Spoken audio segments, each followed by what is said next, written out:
is that Coach L said he has a 40-inch vertical. Can you guys confirm that? Maybe back in. What are you talking about? He said Coach L said he had a 40-inch vertical. Who, Coach L? Yeah. White man don't jump. Norchad, can you talk about opening the game with a three-pointer? I mean, that's, obviously, you only made one, I think, this year. What was going through, huh? 3 now. 3 now, yeah. What was going through your mind to open the game against Duke with a 3? Nothing. I mean, my teammate trusts me. I'm feeling good. I was wide open. Coaches tell me to shoot it when I'm wide open, so I just let it fly. And how'd that feel? Feel great. And one last thing, one second thing, can you talk about the crowd tonight and how much that fueled you guys? It's just been so amazing. Not just tonight, every time we play at home, they're that 6-man, they just bring that energy, they hype, they just push me to do better. And you guys, I mean, kind of took a 13-1 lead, and then just kind of kept building on it, never kind of took your foot off the gas. I mean, how are you guys able to kind of keep that going throughout the whole game? Yeah, we struggled to close games out, so that's been our fuel to our fire. We know as every team plays a great team. Basketball's a game of runs, and we just want to stay solid defensively, stay solid offensively, and just kind of maintain that lead the whole time like we did. So I'm proud of the guys the way we held out to finish this game. And speaking of defense, you guys had 21 turnovers tonight. Just what was working so well for you guys on defense? I mean, I think we had a really, really good defensive game. We always try to force turnovers. Sometimes we don't get as many. Tonight, I don't think we did anything different particularly, but I think those 20 turnovers are what helped us win this game. Jordan, did you notice at what point the students started chanting the "na na na na" song goodbye? Did you have to look up at the score?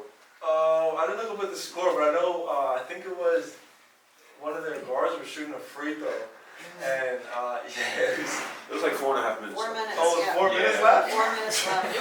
It wasn't like in the Four and a Right? 4.5 minutes to go. Jordan, did you ever imagine, coming into this game, even though Duke's not ranked, but Duke is Duke, and they're coming off the Carolina win, did you ever imagine you guys would beat them by 22, and just, how did that feel after? I saw the celebration with the fans, with the students. Just what does it mean overall to beat Duke by 22? Yeah, the last time we played them, obviously they're a great team, all credit to them, but we kind of felt like we beat ourselves almost. Now, obviously they had home court advantage too.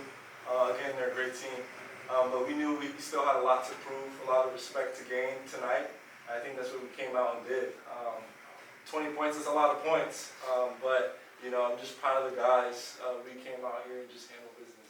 Jordan, you had the big putback dunk in the first half, and then Nigel just the putback in the second half. So what was your reaction when you saw him get up there and slam that in? Nigel, I was going crazy. I was going crazy. But yeah, I mean, the gym was electric. Our whole bench was electric. I was electric. I'm sure Norchad was electric. Definitely wasn't it? I was just the cherry on top to the night, honestly. And you guys, January's kind of like an up and down month. It's like you win one, lose one, win one, lose one. You won 3 straight now. How important is it to kind of get this momentum kind of rolling as you guys get towards the end of the regular season? You got it. Yeah, I mean, Coach always says it's a marathon, not a sprint. You're going to lose some games down the stretch, but it's how you bounce back is what's going to decide what kind of team you are. And honestly, most importantly, it really doesn't even matter how you play until it's end of February, March. Obviously winning games at these moments helps, but we just want to make sure, by the end of the season, we're playing our best basketball. I think we're on pace for that. Norchad, can you talk about, Coach was talking about how you've elevated your game this year, and every single week, every game, you're going up against 7-foot guys. Tonight, 2 7-foot guys. Can you just talk about, what you think you've improved this year, and how would you assess your own performance? Yeah, I think at the beginning of the year I was fouling really a lot. I couldn't be on the court trying to help my teammates do what I do, play defense, get rebounds, be that energy guy. So I think I have elevated my game, try to be more smarter, take better decisions on the court, not doing dumb fouls, and just trying to help my team. Norchad, before the season being day, you told me you came to a Miami game back in 2019. You kind of dreamed of coming here. Is tonight kind of a dream for you?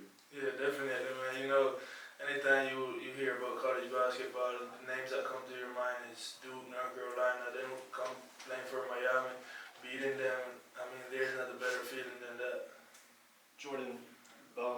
Coach I was just talking about how Wu has really developed his game throughout the season. Just from your perspective, what have you seen from him as, he finished with 14 points tonight? Yeah, I mean, I think we've all said it. Will is going to be a great player. He's only a sophomore. He didn't get to log a ton of minutes last year, so this is really his first year. And I think the way he's been able to elevate his game throughout the season just shows a lot of promise. I mean, it's going to be scary when the game continues to slow down for him, the end of this year, next year, and the years to come.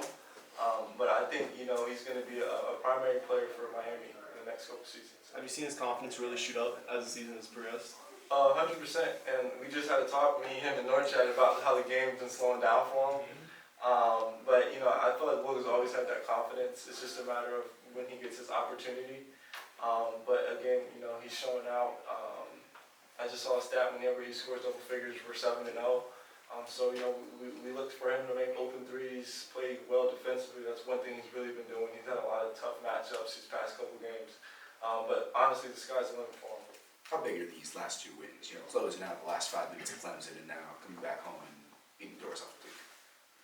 I mean, how he said before, every team in the ACC is a great team. Clemson was at the top of the league. They still at the top of the league, and beating them at their home is just great. We got to keep doing that at the end of February and beginning of March. I think we're going to be in a great spot. So these 2 wins are definitely big.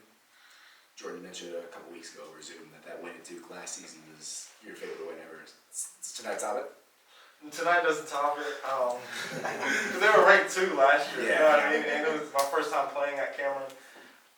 But still, being able to do what we did tonight, it's a great win. We're just looking to carry this momentum for the rest of the season. Anything else? Cool. All right, thanks, everyone. Thank Thanks, you. guys.